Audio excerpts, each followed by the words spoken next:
Hi friends! So today I'm going to talk about living with Graves' disease and hyper and hypothyroidism and just about, being diagnosed and how that made me feel. So yeah, I hope you enjoy. So I was diagnosed with hypothyroidism first back in late January of 2016, so last year, and I was 16 at the time, and it was so crazy. I went to the doctors for a completely different reason, nothing to do with hypothyroidism or anything like that, and the doctor asked me to do a blood test, but he wouldn't really tell me why. So I remember it was on a Wednesday morning. I had my very first blood test. I'd never had one before. And then, so that was on the Wednesday. And then this following Saturday morning, I got a phone call from the doctor saying that my blood test results had come back and I needed to go in and see him ASAP, like immediately. Didn't really think much of it. I didn't really know what was going on. So we went into the doctor and I sat down and he started kind of playing with my neck. And I wasn't really sure what he was doing. And he was paying quite close attention to my eyes. So it was my neck and my eyes. And I had no idea what was going on. And he basically said that I had hypothyroidism.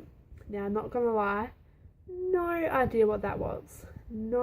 Had no clue, never heard of it, nothing. So when I was told that, I was really quite confused, and he basically said that I'd need to be on thyroid medication and heart medication because I had an irregular heart rate. It was very, very fast, and the doctor actually told me that there's probably been numerous times that I could have almost given myself a heart attack, which is fun.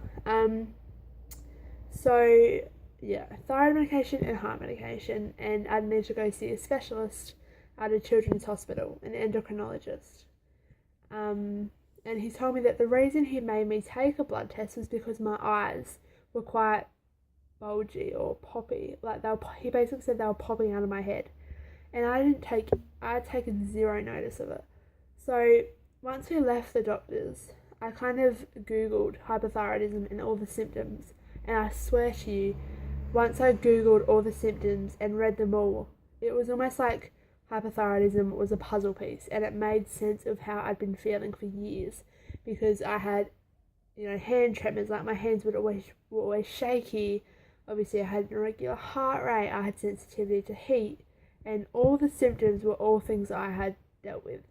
So I'd gotten the medication and I started taking it, and I didn't really feel any different at first. I was just very, very tired and moody, and didn't really think much of it. And just to point out, when I first heard of hypothyroidism, it's a thyroid. I didn't think it was as serious as it actually is, but a thyroid disease can be so serious.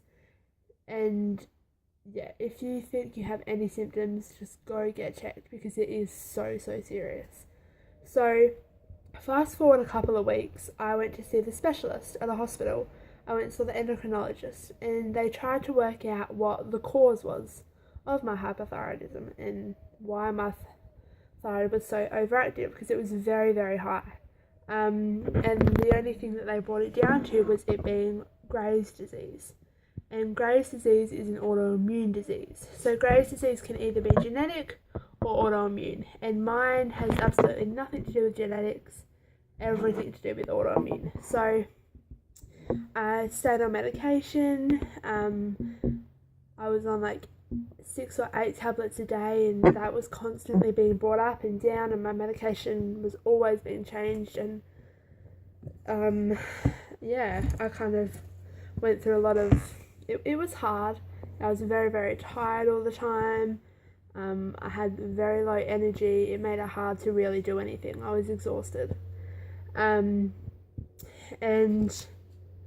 now, fast forward about 18 months since being diagnosed, I'm still on medication, but I actually have to get further treatment because for the last 18 months being on medication, my thyroid has never been consistent. It's always either been really high or really low. So I experienced hypothyroidism, so an overactive thyroid, and hypothyroidism, which is an underactive thyroid. So my body's been through all of it. My body's been really high and really low.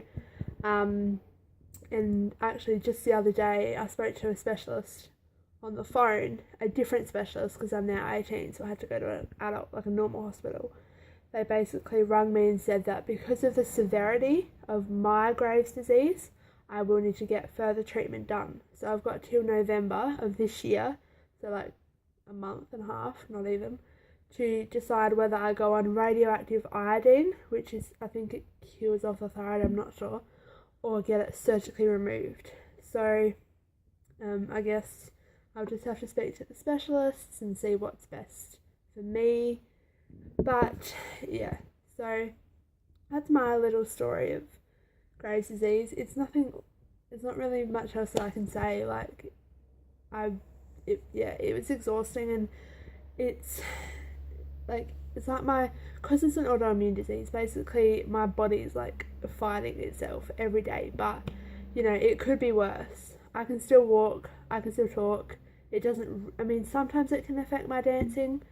As a dancer it can affect that, and it can make it hard sometimes, but at the end of the day it could be a lot worse than it actually is. It's getting treated the best that it can, so that's all that I can do right now.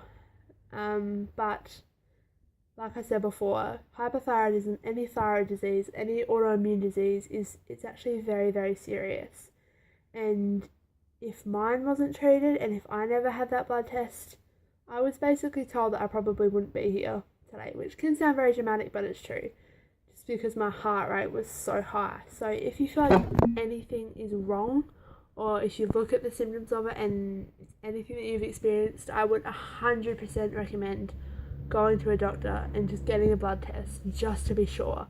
Because just because it's a little thyroid in your neck, it can be so serious, and it can, mess up quite a lot if not treated properly.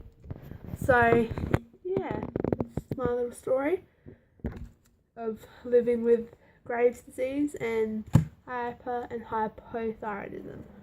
So I hope you enjoyed, and yeah, I will see you next time. Bye.